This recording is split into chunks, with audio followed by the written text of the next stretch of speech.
Do'stlar, assalomu alaykum. Xo'p, Samarqandda bugun yana bir navbatdagi obyektimizga kelganmiz. Bu obyektimizga mana shu Qirg'iziston g'ishlari terilyapti. Razmeri 6,5 ga 6,25 bo'ladi.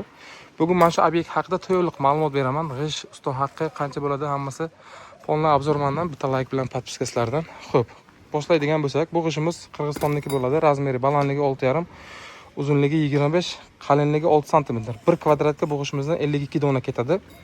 G'ishimiz o'zining tabiiy rangida, ya'ni umuman ichiga pigment solinmagan. Yillar davomida fasadingizga umuman rangi ham, sifati ham o'zgarmasdan bir xil chiroyli xizmat qilib beradi. Bu barxit pozitsiyamiz, barxit ya'ni usti mana shunaqa shurshava qirilgan holati bo'ladi. Bundan tashqari turlari juda ko'p. Bu g'ishni ranglari ham har xillari bor. Endi tekstura, fakturalari. Xo'p, hozir kundagi g'ishimizni bir donasi 6000 so'm turadi. Do'stlar, 1 kvadratga 52 dona ketadi. Xo'p, mana bu endi terilayotgan jarayoni. Bu yerga masaqa o'zimizning qora rastvorlarimiz bilan teryapti. Bu qora rastvorimizni bir qopi hozir kunda 55 ming so'm. Ustoba, bu qora rastvorimiz primeri nechta qishga ketadi? Bir qopi 25 kilosi. 1 kvadratga yetadi. 1 kvadrat, значит 52 taga yetay ekan. Xo'p, ko'pchilik bizlardan YouTube'da mana shu usto haqqini ham so'raydi-da. Hozir kundagi usto haqqi qanaqa bo'lyapti mana bu g'ishlar terishi? Usto haqqi shu 4,5 ming 5 ming atrofida teryapti. Donasiga. Donasi 4,5 5 ming atrofiga. Kvadrat bo'lik bo'lsa, kvadratiga ham kelishaveramiz. Kelishlari qanday bo'lsa, shuni nima qilaveramiz.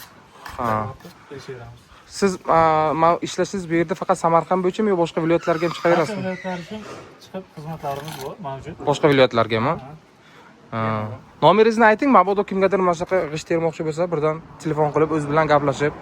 94lik 188 58 98 nomerimiz. Bo'ldi, mana shu Instagram nimalarimiz ham bor, profillarimiz ham bor. Atmetga qilib qo'yaman, ustaboni profillarini pastga terib qo'yaman. Xo'p, ko'rib turganingizda bu yerga mana shunaqa traventin toshlar bo'lgan. Traventin toshlarni orasiga mana shu g'ishlar terilyapti. Ustaba, yana bitta savol, mana shu devol bilan sviyaskasi qanaqa bo'lyapti buni? Bu devol bilan sviyaskasi podvesga mana bu chetga urilgan, ko'rsatishimizga arqasini o'zi yana ham bir mana bu yerga har necha qatorga qo'yib ketyapsizlar? 4 past joylariga 4 qator, 5 qatorga, agar sal tepalashsaga 10 qatorga ham uramiz joyiga qarab. Mana shu podveska bo'lsa, bu g'ishni orasiga qo'yib ketiladi-da. Ha, shuna qayiramiz ama. Ha. Mana shuna qo'l bilan yoki bo'lmasa. Ha, bu kakroq g'ishni ichiga ham kerak ekanda. Ichiga kiradi, ichiga rasvor bilan qilamiz. Mana shuna o'qdorlarimiz bor, dugi. Ha. O'tamiz sizlar. O'tgandan keyin bu ustiga g'ish mingandan keyin rasvor bilan mahkam qotiriladi, to'g'rimi? Qotiradi, shu bilan hech joyga ketmaydi ham, umri ham uzoq bo'ladi. Ha. Lekin ko'pchilik bizlarga O'zbekistonga mana shunaqa orqasini rasvor zalivat qilib o'rganganda, o'zimizning Samarqand, Eron g'ishlarini tersak juda ham mazza qiladi, lekin bularga tavsiya bermaymiz. Chunki bu o'zini vidini yo'qotishi mumkin, o'zining sifatini yo'qotadi, shu turishiga, shu rangiga chiroyli. Ha. Atak mana shu terganingiz ham hozir mana shunaqa podveslar bilan mustahkam chotga turadi, to'g'rimi? Chotga issiq o'zimizda mesni ishlar bilan bir xil bo'ladi. Aha. Ha, ko'rib turganingizda, agar bu yerda rasvor beton zalivat qilganda orasiga где-то bir 10 sm-dan ziyod juda ham rasxodi ham ko'payib ketardi. Keyin g'ishtni ham qanaqadir ustiga pitno paydo bo'ladi. Nimagaki rastvorga bu o'zini shimi bo'lib, sementni sho'rini chiqarardi. Shunga hozirgi lekin paytga mana shunaqa ko'p ustalarimiz chet ellarga, Rossiyalarga ishlab kelib, orqasini hech kim pastga zalivat qilmayapti. O'zini shunday mana shunaqa holatda teryapti. Bu obyektimiz ham shunaqa terilyapti. Hozir ichkaridan bitta obzor qilamiz, ichkarilarni ham ko'rsatamiz. Ichkari tomonlarni. Bu yerlarga ham polni mana shunaqa traventin toshlar bo'lgan va atroflariga traventin toshlar atroflariga mana shu nimalar teryapti. Mana bu tomonlarni ham katta 2 etajli zdaniya. Mana bu tomonlarni ham ko'rib turganingizdek.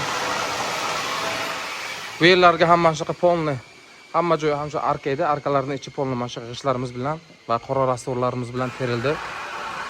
Bu yerga esa mangal zona, barbekyu zona. Hovli juda ham skromni, chiroyli chiqdi. G'ish o'zining tabiiy rangi, ya'ni yillar davomida umuman sifati rangi o'zgarmaydi. Bir xil xizmat qilib beradi, inshaalloh. Agar mana shunaqa obyektlaringiz bo'lsa, traventin tosh qilgan bo'lsangiz, ichiga g'ish termoqchi bo'lsangiz, bu g'ishimizning ranglari, turlari, assortimenti har xili bor. Bundan tashqari bu Qirg'izistondan tashqari Rossiya, Turkmaniston, Eron davlatlaridan olib kelingan g'ishlarimiz ham bor. Turi juda ko'p bizlarga, keyin razmerlari har xili ham bor. Ko'rib turganingizdek, mana bu orqa tomonimiz, hovlining orqa tomoni. Bu yer ham juda ham chiroyli chiqqan mana shunaqa arkalarining ichiga tepalari traventin toshdan karniz bo'lgan.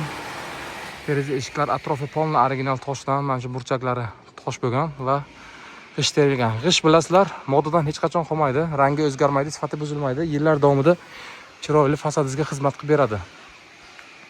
Ko'rib turganingizdek. Xo'p, azizlar, kimga mana shu g'ishtlarimiz kerak bo'lsa, albatta bizlar bilan bog'lansin. Pastga raqamlar qo'yaman, pastga raqamlar o'qilib bog'lansangiz agar kataloglarimizni tashlab beramiz. Xo'p, tanlagan g'ishingizni narxlari bilan bolalar tushuntiradi. Kvadratiga nechta ketadi, donasi qancha, rastvorlarimiz haqida ham ma'lumot beradi. Aytgandek, rastvorimiz mana bunaqa bo'ladi, mana. Qopda bo'ladi 25 kilo. O'zimizning Brick House tomonidan ishlab chiqarayotgan rastvorlar. Mana shunga bitta suvga ozgina aralashtirasiz, tayyor bo'ladi. Hech nima qo'shish kerak emas. Bitta suvni qo'shasiz, keyin bemalol tersangiz bo'ladi. Xo'p, kanalga obuna bo'lib qo'yib, videoga bitta like bosib qo'ying. Videoni fasad qilmoqchi bo'lgan tanishlaringizga tashlab qo'yingiz. Mana shunaqa ishlardan olsa agar fasadlarga shohona ko'rinishni ta'minlab beradi.